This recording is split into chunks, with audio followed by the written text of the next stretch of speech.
Hi friends, నేను మీ smiley స్వర్ణ. ఇవాళ మురం పులిహోర చేస్తున్నాం రెసిపీ. సో అది ఎలా చేస్తారో చూడండి ఫ్రెండ్స్.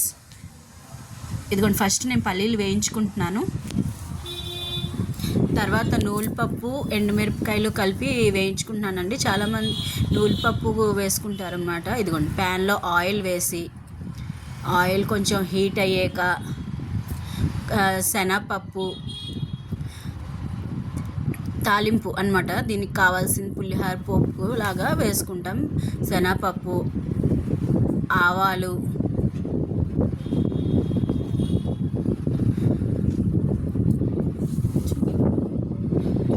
శనగపప్పు, ఆవాలు, పచ్చిమిరపకాయలు,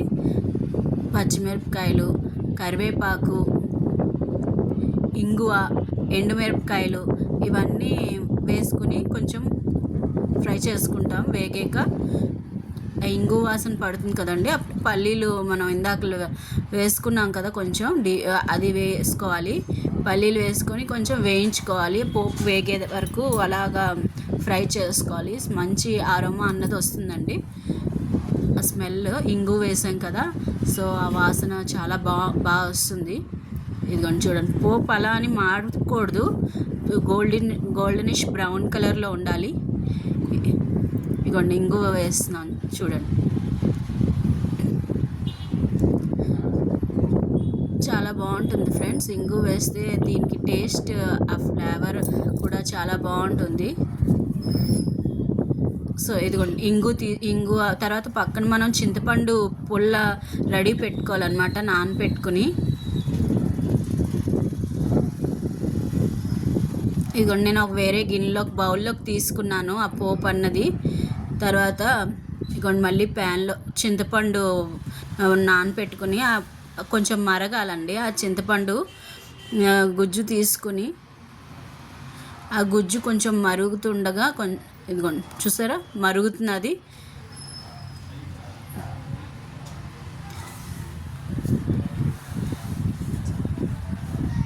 ఇదిగోండి, అలా మరుగుతూ ఉంటే కొంచెం మరిగి ఆ పోపులో ముందు పోపు తీసుకున్నాం కదండి, ఆ బౌల్లో వేసుకోవాలన్నమాట.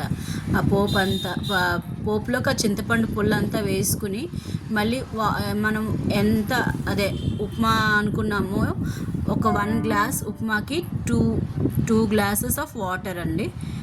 రవ్వకి ఒక 2 గ్లాసెస్ ఆఫ్ వాటర్ పోసుకోవాలి.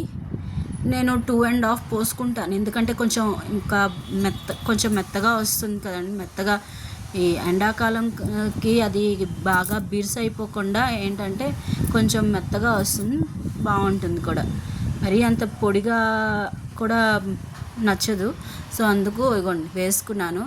ఆ నీళ్ళల్లో పసుపు సాల్ట్ కూడా వేసుకున్నాను. నేను సాల్ట్ లాస్ట్లో కలుపుకుంటాను అనమాట. ఆ బాయిల్ అవుతూ ఉంటే వాటర్ ఇగోండి ఇలా రవ్వ పోసుకోవాలన్నమాట. కొంచెం ఆయిల్ వేసుకోవాలి. ఆ వాటర్లో ఆయిల్ వేసుకుని ఆ రవ్వ ఇలా పోసుకోవాలన్నమాట అండి. ఇదిగోండి చూస్తున్నారా ఫ్రెండ్స్, ఇదిగోండి ఇలా రవ్వ పోసుకొని మూత పెట్టుకుని ఉంటే కొంచెం ఇగోండి ఆయిల్ వేసి మూత పెట్టుకుంటే అది బాగా ఇగోండి ఇలా అవుతుందన్నమాట, విడివిడిగా వస్తుంది. చూసారా ఇలాగా ఎంత కలర్ఫుల్గా వచ్చిందో. దీంట్లో మనం ఆ రవ్వ విడివిడిగా వస్తుంది. అది నేను సపరేట్గా బేసిన్లోకి తీసుకుంటున్నాను అనమాట, కలపడానికి ఈజీగా ఉంటుందని. ఇదిగోండి, ఈ బేసిన్లోకి తీసుకుని ఇందాక మనం సాల్ట్ వేయలేదు కదా, నేను సాల్ట్ అందులో ఎందుకు వేయలేదంటే అప్పుడు వేస్తే సరిగ్గా పట్టదో అని నేను సాల్ట్ ఏమొచ్చి లాస్ట్లో వేసుకుంటాను అనమాట. ఇదిగోండి చూడండి ఎలా ఇదిగోండి ఇలాగా విడివిడిగా ఆ మూకుళ్ళో అంటే మనం కలపడం అవుతుందో లేదో అని నేను ఇలాగ బేసిన్లో తీసుకుని ఆ పోపు కలుపుకుంటాను అనమాట.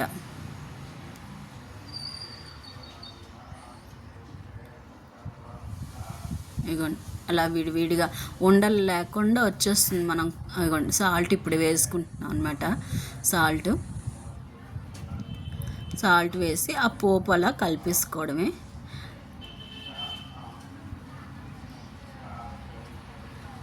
ఇదిగోండి కింద పైన బాగా కలుపుకోవాలి.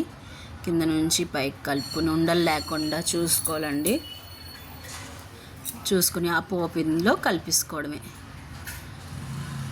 చూసారా ఫ్రెండ్స్, ఆ పోపు కలుపుకొని అలాగ ఒక 2-3 అవర్స్ అలా పక్కన పెట్టుకుని సర్వ్ చేసుకుంటే చాలా యమ్మీ టేస్టీ మొరం పులిహార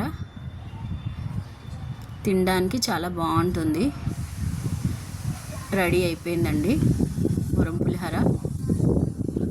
ఇదిగోండి, లాస్ట్లో మనం నూలుపప్పు వేసుకున్న వాళ్ళు నూలుపప్పు వేసుకుంటారు, లేదంటే లేదు, నచ్చిన వాళ్ళు వేసుకుంటారు.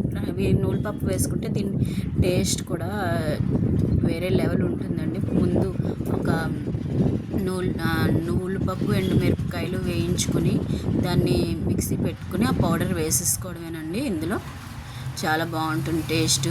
సమ్మర్లో ఇది చేసుకుంటే కనీసం 2 days అయినా ఉంటుందండి, పాడవదు. ఇది ట్రైన్లో జర్నీస్లో ఎవరైతే ట్రైన్ జర్నీస్లోని వాటిలోని ఏం రెసిపీ తీసుకెళ్ళాలబ్బా అని అనుకుంటూ ఉంటారు కదా, టిఫిన్స్ ఏం తీసుకెళ్ళాలని అనుకుంటూ ఉంటారు, లాంగ్ జర్నీస్ చేస్తూ ఉంటారు, వాళ్ళు ఇలాగ ఈ మొరం పులిహార చేసుకుంటే చాలా బాగుంటుందండి, పాడవకుండా ఉంటుందన్నమాట.